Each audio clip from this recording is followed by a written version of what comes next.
Very good to have you back. It's still good morning, Anambra. And right about now, we are going to be talking about something very important that, in fact, affects human being generally, the people, and of course, our health.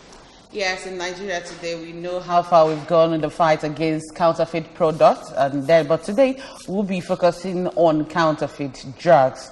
Yes, a lot of people, both the manufacturers and the distributors, they don't care because they want to make quick money. They don't really care who gets hurt at the end of the day. But today we'll be talking about how we increase the fight against counterfeit drugs, because the fight is already on in Nigeria, but now we're talking about how to increase it so that maybe it will be reduced to the barest minimum. And with us today in the studio to talk on that topic is His Royal Majesty Igwe Dr. Emeka Iluno, traditional ruler Ifite Dunu in Dunukofia local government area. You're welcome, sir. Thank you very much. I'm going to have you on the show, increasing the fight against counterfeit drugs. Let's start first. What is counterfeit drugs? Because a lot of people just may not understand what it means. Thank you. When you set out to manufacture or produce any medicine, there are specific mixtures. There are specific elements that must be contained in it. And once you deviate from that known or specified specification for that drug, you have produced a counterfeit drug. Okay. Whether it is produced by the big companies or by somebody in his backyard or by somebody in the kitchen doesn't really matter. But what matters is that there is a medicine, and this is what this medicine is supposed to contain. This is the quantity it is supposed to contain. Once you deviate from that quantity or those condiments, then you have produced. Okay, so it's not necessarily when you put something harmful. No, not necessarily when you put something harmful. You see, there are a lot of misconceptions about this. Our people go out to China, to India, to drug manufacturing companies and say, look, I want Panadol. Panadol, we know, is supposed to be 500 milligrams of paracetamol. Mm-hmm. They go up there and say, reduce it to 100 milligrams. I know my people, they will buy. And the manufacturer argues for some time and then said, okay, if that's what you want, he produces 100 milligrams. That is no more Panadol. It is now counterfeit. Okay. Because it doesn't contain 500 milligrams. But okay. The label specifically says 500 milligrams of paracetamol. So why is it dangerous? Very dangerous, because the doctor assumes that he's giving you 500 milligrams. He now gives you underdose. And that underdose cannot treat you. And if it were to be antibiotics, you can now develop resistance to the drug, because you are given the drug in very low doses that even the bacteria will now start using it as food. And before you know it, you have what is called drug resistance, and that condition becomes even worse in the society. So counterfeit simply means that the medicine you are holding, which is supposed to contain so and so amount of chemicals, does not contain that amount of chemical that is labeled on it. Okay. Now, is it possible that a drug can be tested to know whether it's a counterfeit or not before? That is what we are supposed to do in the country. We are supposed to look at everything that is imported and ensure you have SON. S-O-N. Yes. They're supposed to be making sure that whatever is brought into this country is standard.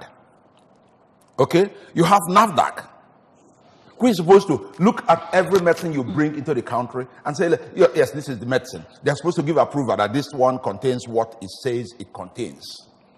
But we don't do it. And we, unfortunately, that we have the wherewithal to do this, and we are not doing it. The kind of money that one person steals in Nigeria is enough to set up 10 laboratories in Nigeria for testing drugs and keeping every person alive. But who will do it? No person does it. So are we saying that this is actually a threat to Nigeria as a developing country? It's a threat to country? every person in the country and beyond, whoever visits Nigeria. Because if you visit Nigeria and you fall sick in Nigeria, you'll be treated in Nigeria. At least the emergency treatment can be given to you. And once it is not done, people will be dying. Yes. Before the advent of late Professor Dorako, may I so rest in peace, people were dying in their droves. Most doctors lost their patients. Most people lost confidence in their doctors, thinking the doctor doesn't know what he's doing. No person knew the level of counterfeiting in Nigeria in those days. until Dora went into the field and started exposing them. And they tried to kill her because we have established this culture of money. It doesn't matter where, so far as you have money, no person cares to ask you where the money is coming from or how you are making your money. And those things, basic things are supposed to be done in the country are not being done. People stay in their backyard and produce anything. And it is marketed. No control. Then the country set up CPS. Is it working? Have you ever seen somebody, you go to the CPS and complain, look, I bought this and I got harmed by it, and they did something about it? Well, and this is supposed to be customer, care service. Yes, yes. Now, the question is, what are the reasons why people indulge in producing counterfeit drugs? A society. I've just said it, that we worship money. And the corruption is so much that no person cares, no person does his job. The job. Look, if we want to eliminate counterfeit in Nigeria today, 1 month is enough. Because we know them. You know where these things are produced. You know people who make money that cannot be accounted for. He says he's selling drugs. Is he the only person importing drugs? Why is this person not doing well and he is doing well? For the simple reason that he has other odd ways of selling his product. He sells at very low price. Others are selling at a price they cannot change because they bought it high. Why is he selling so cheap? Because he's producing useless drug, he's importing useless drugs, and he's making a lot of money. And we know them. Even those who sell know who. Look, if you go to an market, they will tell you who to go and buy drugs from and who will not. There are certain chemists people will tell you, don't go and buy from this chemist, so you might buy fake. In a society, we know them. But no person is bold enough to talk. Why? Because if the person handles you, he will kill you. You go to the police will be laughing at you. Even the police know all of them. DSS know all of them. They have their records. But they go and collect their money from these people and they close their eyes. I know you're a medical practitioner, and I also know that in the course of studying this course, the medical line, before you get a license, you're meant to, take some kind of oath, or you're saying that you're going to be true to the profession. Yes. How is it fair? Because when we talk about this counterfeit, these people who go to study the course, get this license, get this oath and say, see, we're going to be true and faithful to this course. They come back and get people into this mess. Where do we go from Another here? question is, who are the people importing these drugs? Is it the medical practitioners or the traders? Okay. A medical practitioner only sits in his office to prescribe known drugs. What he was taught will treat a condition. And there are pharmacists who produce drugs. There are pharmacists who import drugs. There are pharmacists whose job is just to do that of production. But those that import mainly are traders, illiterates. I'm talking about the pharmacists. No, I'm talking about the people who score the license. Talking about the pharmacists. There are a few of them only that have enough money to import drugs. Look, this is not a child's play. Importation of drugs is not a child's play. Sure. But even amongst them, some of the pharmaceutical companies produce their drugs here, but they get the condiments, the powdered form outside, and then they package it. They either tablet them here or they put them in capsules here. Okay? There are so many of such companies.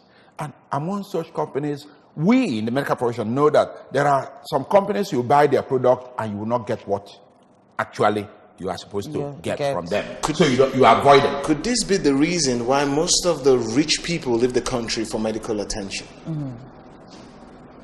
Look, if you say it's the reason, I would say the reason is they themselves. Why didn't they put the things in order? The rich people are supposed to make sure that this country works, and they are not doing it. Let's go. Hello, good morning. Hello, good morning. Good morning.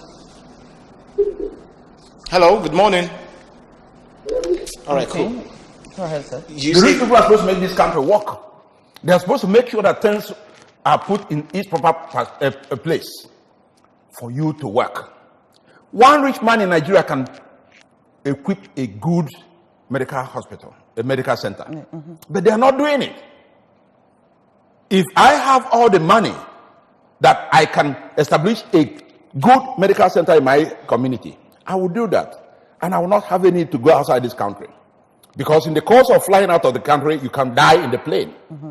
If you have that mentality, you would know that you can assist hospitals. Hospitals are not business centers.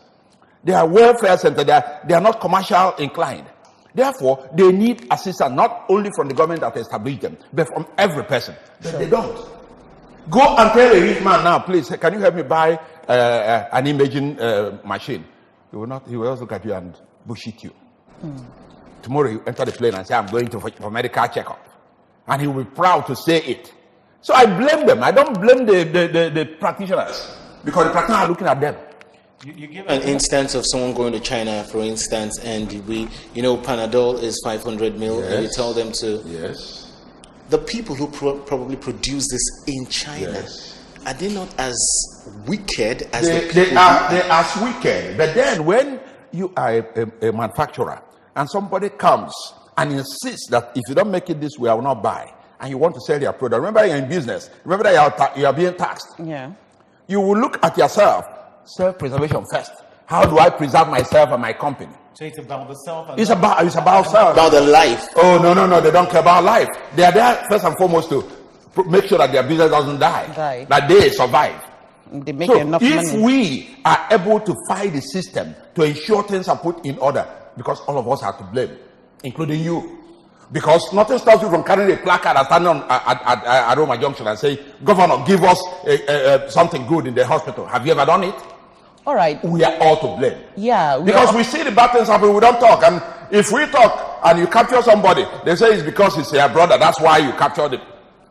We all have a role to play in what the ill that is consuming this country. Okay, you will agree with me that the fight is already on against the counterfeit drug, because a number of times we've seen NAFDAC destroying some of the drugs that were imported from outside the country. But now the question is, how do we increase? How do we put more effort to see that this is reduced to the barest minimum? It's very simple. Establish a good laboratory for testing the drugs. Ensure that the rules we have in Nigeria are enforced. Make sure that all those that produce drugs pass through the system. Whatever they produce pass through the system. There are checks and balances. If we establish 3, 4, 5 good laboratories in Nigeria and make sure that all those that are producing pass through this, and that no drug is imported in this country without passing through that test, we shall not have counterfeit. It works in other places. Why doesn't it work here? Corruption. So when people are shouting about corruption, they don't know the effect of the corruption, how far-reaching it gets. We kill each other every day. And on Sunday, we go to church. You see them going to take Holy Communion.